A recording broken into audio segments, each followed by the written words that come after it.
Hello and welcome to another edition of the Mabe Podcast.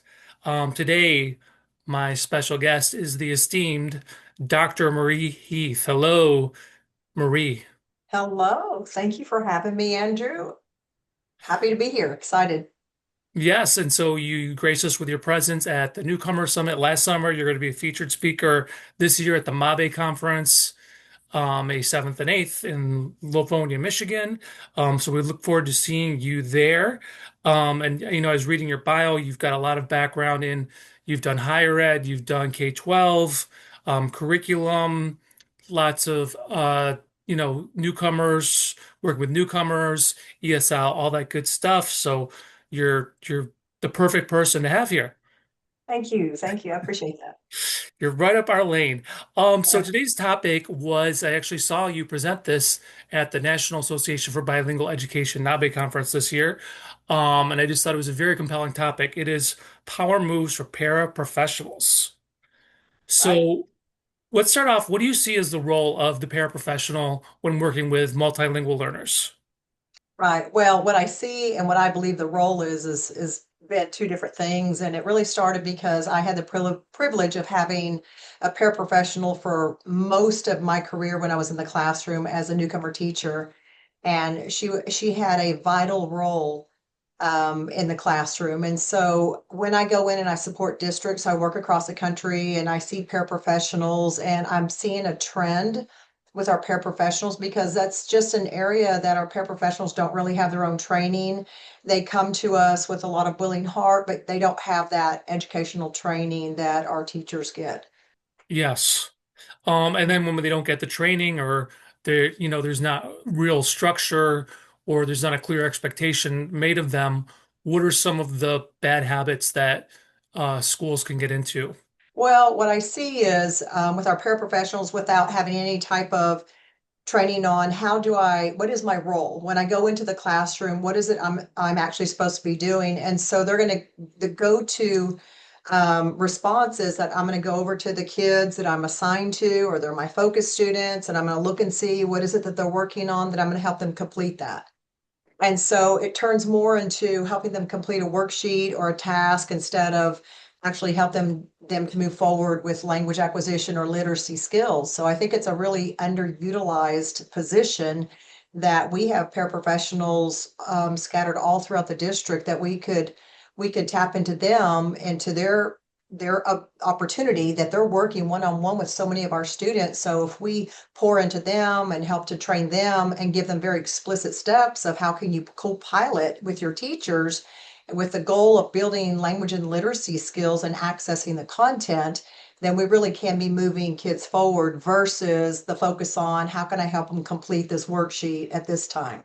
Yeah, Yeah. so giving them ways to support, we use this in education funding, but also you want to support them. You don't want to supplant them because, Mhm. sometimes when you help kids do things and you're not trained, you're essentially kind of doing it for them. And so you just finding Oh, ways to put in, yeah, that where yeah, you it kind just, of exactly. I'm sorry. Exactly. That's what they're doing is like the focus is on what is the task at hand, and I want to make sure that I help them to complete it. So the more the kids are struggling, if I don't have a skill set of knowing what to do and I see a struggling student, I haven't been trained on providing the appropriate supports, then I may be saying, well, maybe if you write this here, we'll look at this. You could use this. So we're really helping them to complete that task or the worksheet instead of helping them have that understanding of, all right, let me think through this. I need the help with the language. I understand what I need to do. I just don't know how to put it into practice.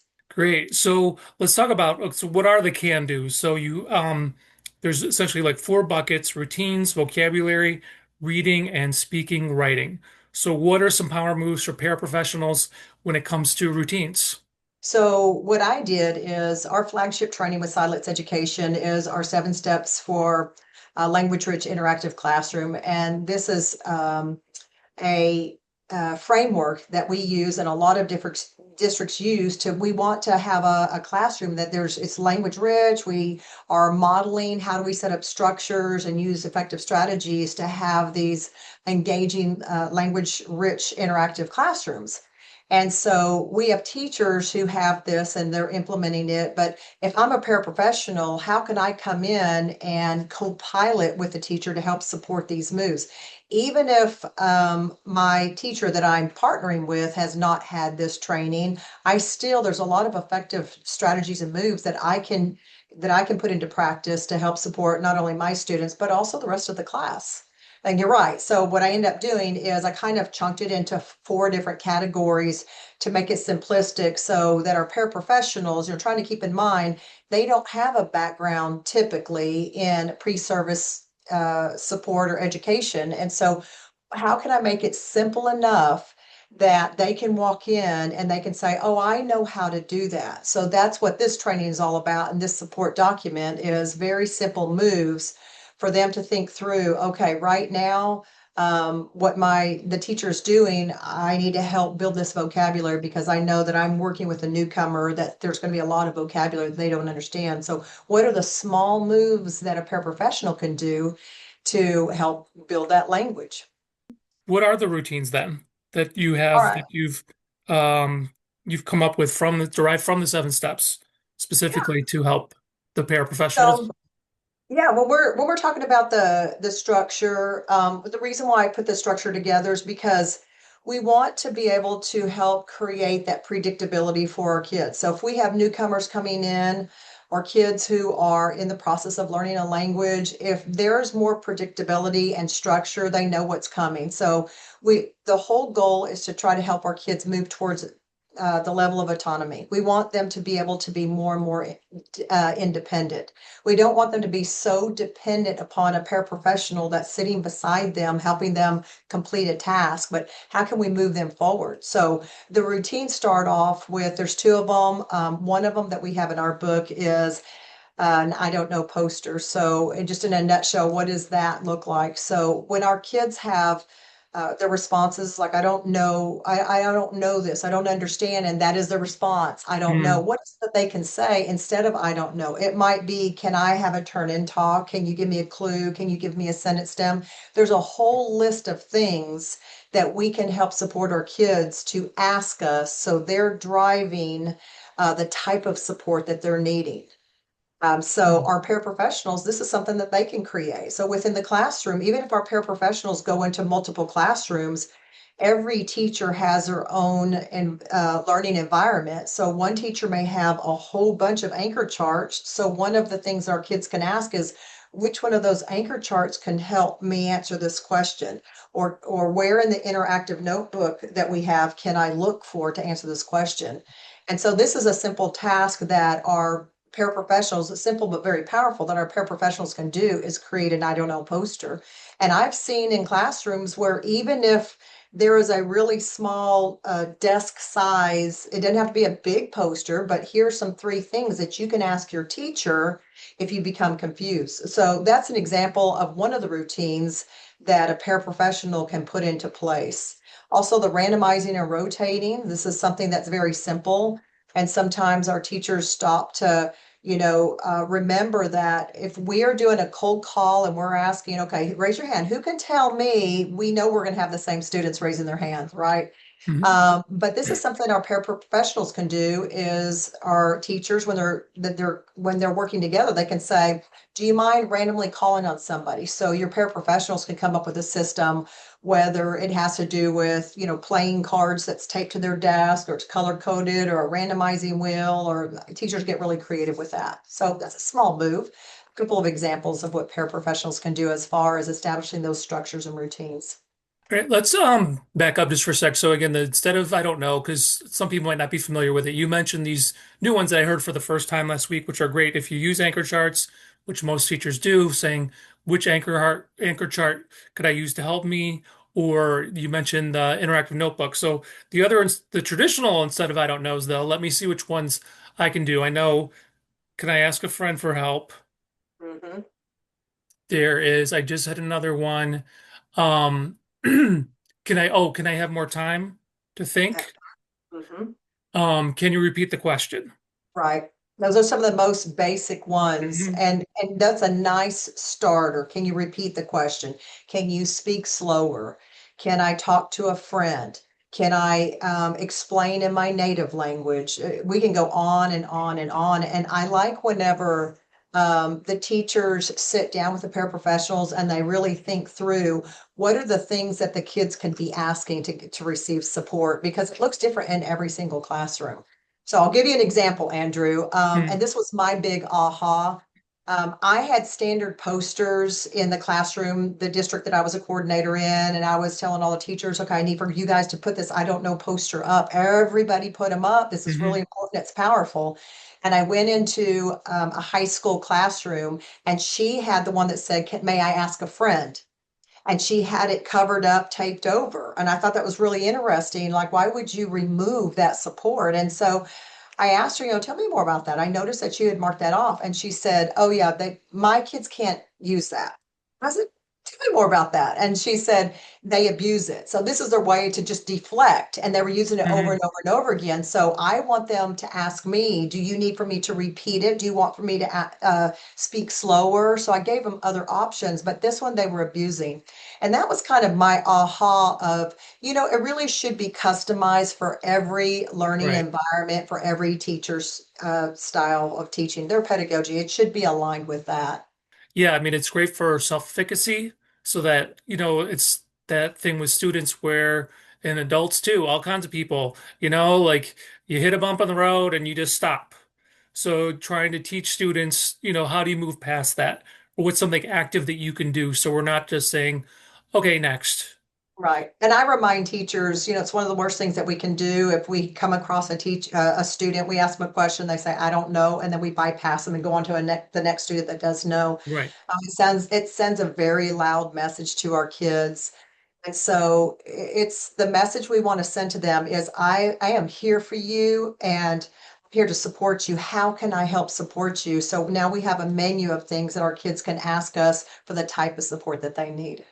Yeah, and by the way, we're gonna have this. This is gonna be available if any of you want to see this list with all these things to better sort through it. We'll have it posted here, and so you can really follow along more carefully with that.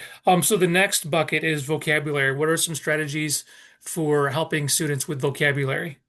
Yeah, and there's quite a few. So we know that language isn't going to grow if we continuously are simplifying it for our kids. So sometimes if I'm not well trained on all the strategies and my kids are asking me, what does this word mean? Um, they may not have the training or the background knowledge of what are all those vocabulary strategies. So we have a long list of them, anywhere from as the teacher, one of my favorite ones to do, and it's very simple, is as the teacher is teaching, I could be in a science classroom. I don't need to know anything about science, but if I'm hearing some science terminology, I can be off to the side and just writing those vocabulary words on the board.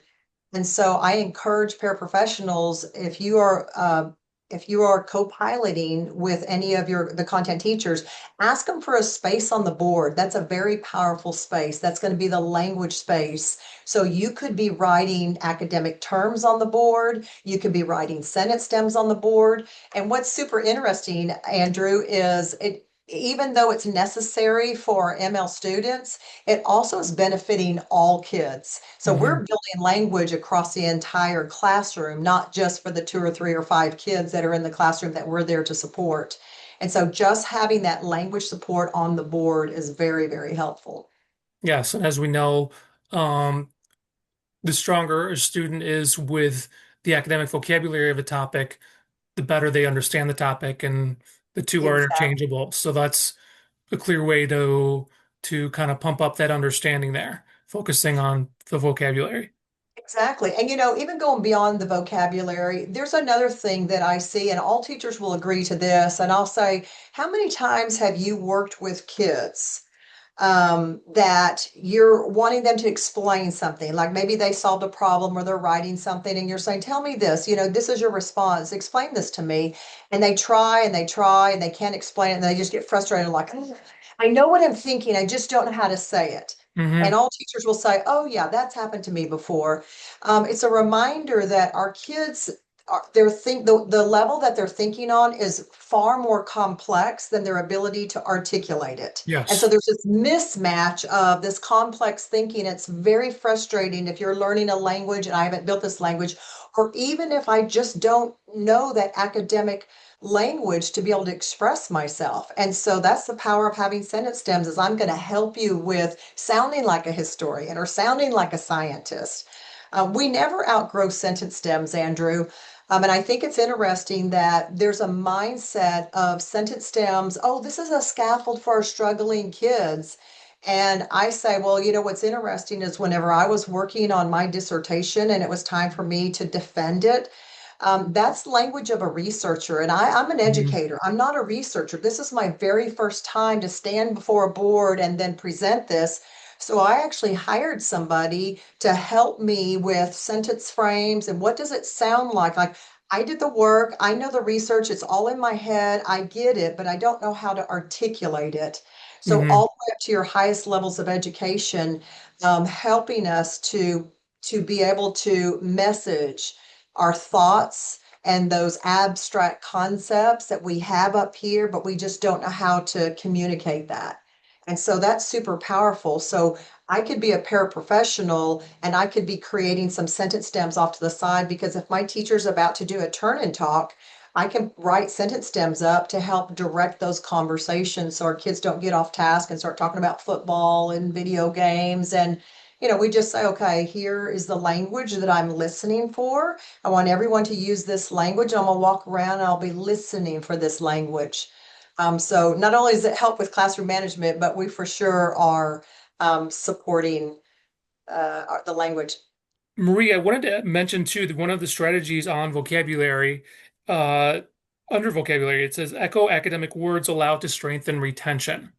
And Mhm. it's something because I've done a lot with Carol Salva, who works also for Sidlets, and it's one of those things that like if it's on your radar, it's a great thing. You don't have to put it into lesson plans, you don't have to do any work, but because there's student output, but usually that comes at a certain point in the lesson, and so it's powerful to get at little things before. And I think there's something about viscerally, if that's the right term, saying a word and just doing it as an echo, like it's just something that kind of like clues them into those key words and kind of in their mind helps them frame the lesson. Well, so many times, especially the older kids get, it seems like sometimes we're a little bit hesitant to do something that's like an echo read or choral read. It's like, don't they do that in elementary? But if you think about it, if I want something, if I want some vocabulary to become part of my language repertoire, I have to use it. And so Hmm. I remind students and teachers, it's like, we don't talk like this. And I'll tell kids, like, I'm pretty sure whenever you leave this classroom, you're not talking like this, right? They're like, well, yeah, no. And I said, that's why we're practicing sounding like a scientist.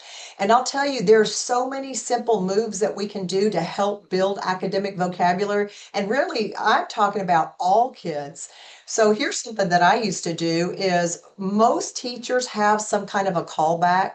How do you gather your students' attention? Okay, so they're talking, they're doing a turn and talk. How do you gather their attention?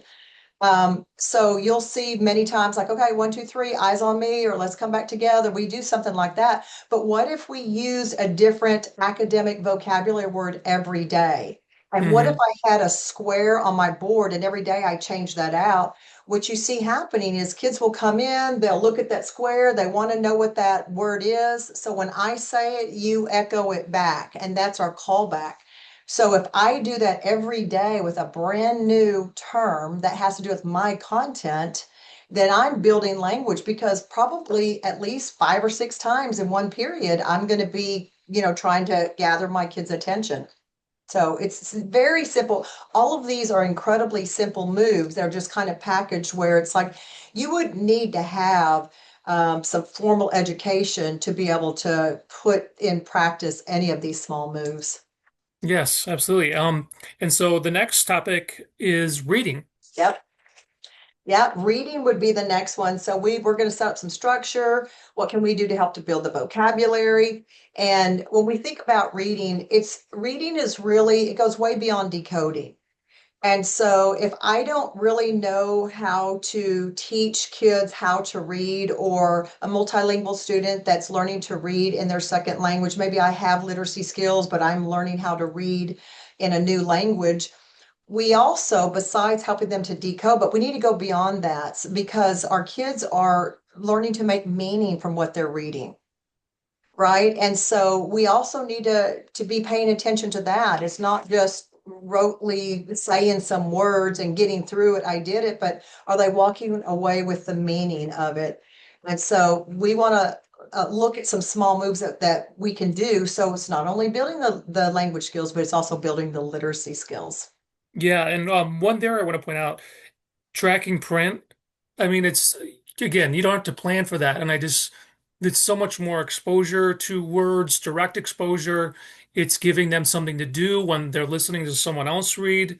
Mhm. It's so many things. And then too, you can also monitor and make sure that they are following along, or if they do fall off, that you can just point and they're able to pick it up again. Um, Right.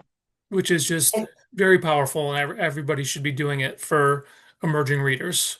right. And what I would do that I found that was it was very powerful is I would combine the drop and read. So in that list, drop and read is one of them and tracking is another one. And it was a non-negotiable. If you were in my newcomer class, your finger was on the print and you're tracking it. And I'm going to read along with you and I'm going to pause and they're going to drop in and read because I needed for their eyes to be on that text. Because we know if my eyes, especially for older kids or SLIFE kids that are pre-literate and they're coming to us at an older age, Hmm. the way that they learn to read, and we learned this from Carol Salva and all of her research, right? The way that they learn to read is their eyes need to be on the text, and there's lots of repetition of looking at the words. So we don't backtrack. We don't have all the years to teach them how to read the same way that our elementary kids do. So it's a lots of exposure, lots of practice writing, lots of practice, with your eyes on the print. And so we just have them follow along. Their eyes are seeing it. We see this repetition. After I've done this for just a couple of weeks, there's so many words that I'm going to be picking up and memorizing and learning these. And it's also very important, just as a can do. So, what can a newcomer do? They Yeah. can do this. They might need a little practice, but they might need some supports along the way, but they can do this. And I just feel like they're always grateful when you give them achievable tasks that support them. Oh, for sure. Another combination, I'll tell you another strategy that I did. It's kind of a combination with building vocabulary and teaching them cognates, explicitly teaching them Hmm. cognates. So I know we have Spanish speakers, or, that's our number one languages. We have more Spanish speakers, and this works well for our kids who speak Spanish. Is if I create a cognate chart, which is common for us to see a cognate chart, we Hmm. want them to be familiar. One of the things that sometimes we don't know is there's approximately 20,000 Spanish cognates in our Hmm. language. And one of the mismatches that we do is sometimes we think whenever, oh, this is really difficult for my kids to access, I'm going to simplify this. I'm going to speak to them in simple terms because we do that with our children. When we're Hmm. raising kids and they don't understand what you're saying, we simplify the language. Well, the cognates live in our academic language. When we simplify text, that's accessing Anglo-Saxon origin, and we Hmm. lose our Spanish speakers. And so one of the activities that I'll do is if I have a student and they're sitting in a science class and they're given a set of instructions or maybe a short paragraph to read, we can have our kids look for the cognates. If they've been trained on what a cognate is, look for the cognates. And this is one of the things I do in a training. It's so magical because I'll actually give them a paragraph to read. I won't even tell them what the topic is, what the subject is, Hmm. or anything. And I've done a real quick training on cognates. And I say, what I want you to do, the only thing I want you to do is go through and look for words that look similar. And then they turn and they talk to their partners. What do you think it means? I just want you to focus on the gist of it. So after some conversation, everybody at every training is able to understand what this passage is about because it's written at an academic level. There's so many cognates. And now our newcomers feel like they've unlocked some magical passage and to be able to decode this. But at first they look at it like, I don't know English, but now we have them really focusing in on what are the cognates here? What are the words that seem very, very similar? And so that goes with reading one of those small moves as highlighting key or unfamiliar words. So I can highlight any cognates and I can highlight any familiar words. And then we tell the kids, okay, all I want you to do is take a look at the highlighted words to get the gist of it. And then let's have a conversation about that. And so it's very empowering for our kids that now I'm not using a translator. Now I know independently I can understand this piece of text, and so this is going to empower them to want to keep using this strategy and this skill when they go on to other classes. Yes. And something I want to give a strategy shout out to with cognates is not just the language within the lessons, but the language within, usually the objectives. Like if you're using analyze over and over again, or similarities, differences, identifying those cognates, because then you're starting off again with them feeling a sense of like, if they can navigate the objectives given at the beginning of the lesson, they come into it much better prepared than they would um, if they didn't. And also that's a skill, like they have that within them to identify cognates. So if you zero in on those as well, that can be very powerful. Yeah, and you're leading into the writing portion of it. That is one Yes. of the strategies in the writing portion of it, actually. And so that's one of the things that, I always tell everybody, if you really want to change your practice and you want to move the needle, I the things that have worked for me that am a firm believer in, there's two things you can do if you want to move your class forward. One of them is the structure that we use, that we train on, which is QSSA.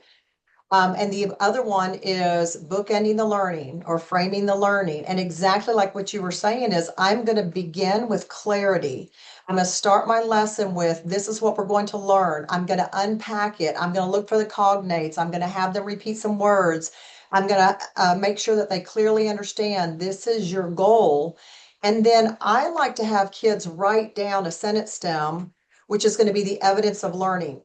And so there's a handout, which I'm happy to share that with you also, so you can couple it with this. So it's really simple. It's a handout that has Monday, Tuesday, Wednesday, Thursday, Friday. You can have your students just copy that sentence stem, and then at the very end of the lesson, it's time to respond to it. And what I like about Mhm. this is when I begin a lesson, we're talking about this is our objective, this is our target. And I tell kids, I said, you should be able to answer this sentence stem. If I've really done a good job teaching this to you, you should be able to answer this. And I start and every single training this way to model it. And so the powerful part is kids, this helps kids to make their learning visible. If they can go from, I don't even know what I'm writing, that's okay, because I'm about to teach it to you and we're going to play with this for the next hour. And then we're going to end it with, you're going to respond to the sentence stem. That's your evidence of learning. And so if you can respond to it, you can see your own growth. And so if we have it on a sheet with Monday, Tuesday, Wednesday, Thursday, Friday, it's tightly packaged. They can turn it in on Friday. Teachers can use it for a grade, but the power that the kids have of seeing their growth every single day. Wow. Well, that was just so powerful that somehow now something happened and now you're in a different room. So just like that, the magic happened. You dropped the mic, but we got it back and we're back moving on. Transformed. Yes, yes.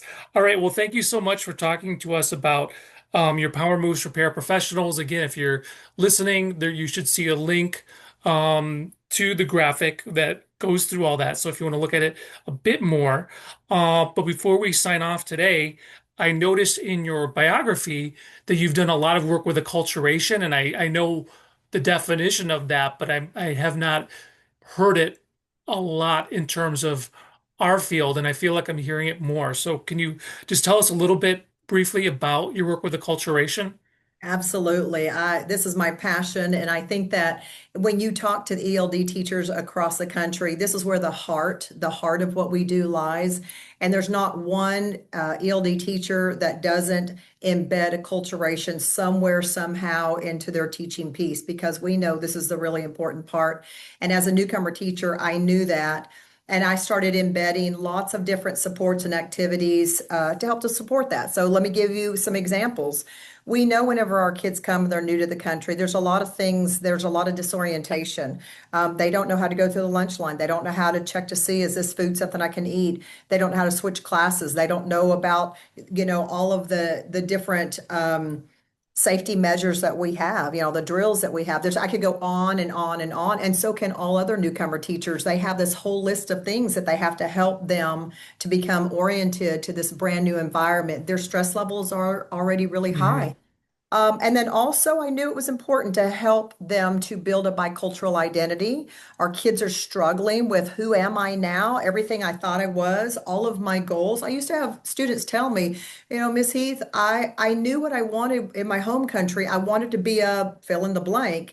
And then I come here and they feel like that was stripped from them. So they're trying to juggle a bicultural identity. And then also, I thought it was important for our kids to know that they have so many rich experiences. They come from backgrounds that they really are our next global leaders. And I want them to know the value that they're bringing to the classroom, to their community.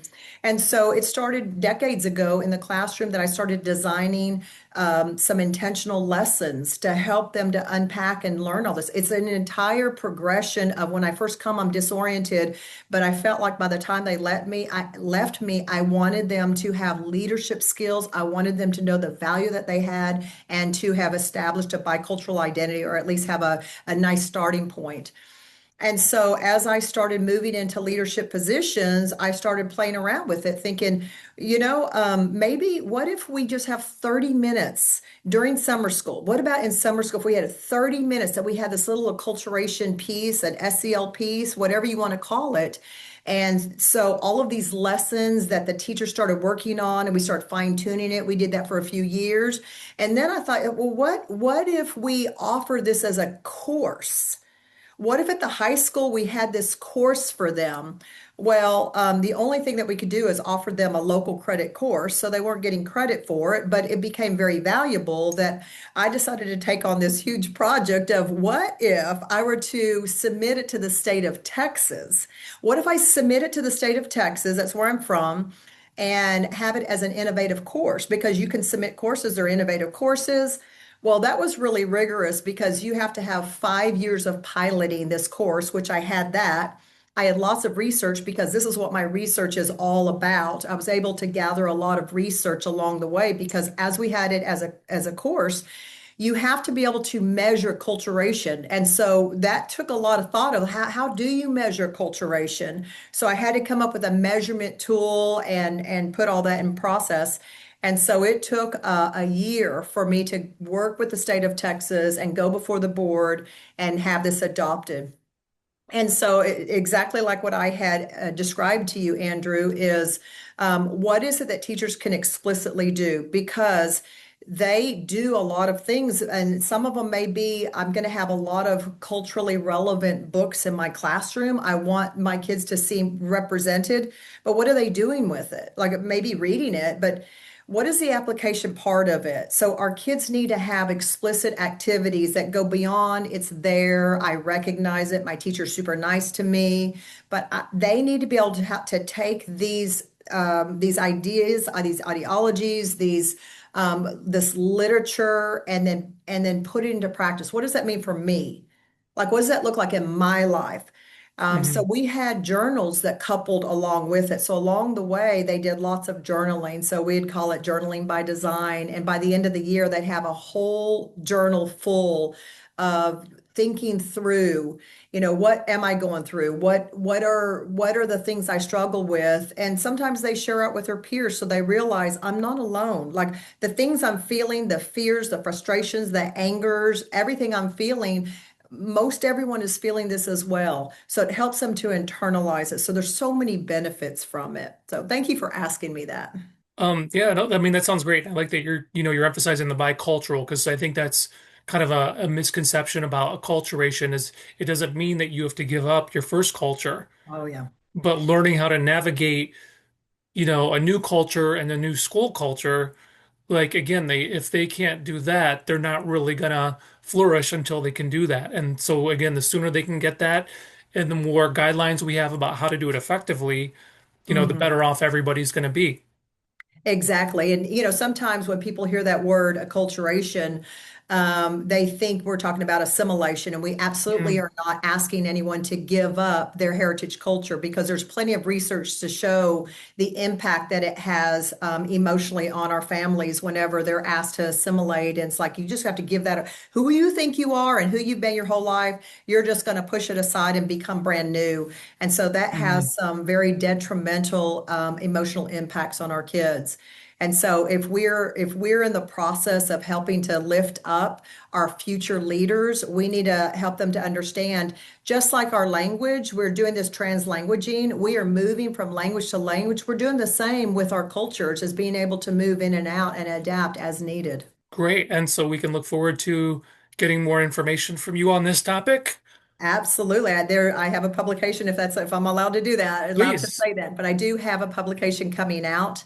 The second part of it does outline, and you don't have to have a course and you don't have to be in Texas. And so Mm, it has the three parts. So the first part is about how do I help my students when they first come? And so it's a long list of things to keep in mind and to remember and have a plan in place and who's going to be putting that plan in place. The second part is building that bicultural identity. It's full of literature and what can I do if I have any of the books that a lot of the teachers already have these beautiful cultural books in their classroom, mm, but what do I do with it? So right. there's activities there that are based in literature. And then the third part is let's start working on some leadership skills. Like what are the projects we can do? What are the activities that we can do? Because we don't want them to leave us without understanding the value that they have. So excited. Strategic by Design. That's the title of the book coming out this summer. Wow. Well, I look forward to reading that. Um, and I see, so you have a website, www, Dr. Marie Heath, D-R-M-A-R-E, sorry, DrMarieHeath.com. Yes, So if we want to learn more about these topics, interact with you, that's a good place. that's a great Um, plan. anywhere else that we can find you? I am on Twitter, Dr. Marie. I try to keep everything Dr. Marie Heath. Okay. So you can go to social media or my website. It's Dr. Marie Heath. Try to keep it simple. All right. And for Michigan people, we will see you May 7th and 8th in Livonia, Michigan at the MABE 2026 Yes, conference. Thank you so much for joining us today. you're welcome. I've been very honored. Thank you, Andrew. Thank you very much. All right. Thanks. And we'll see you again next time.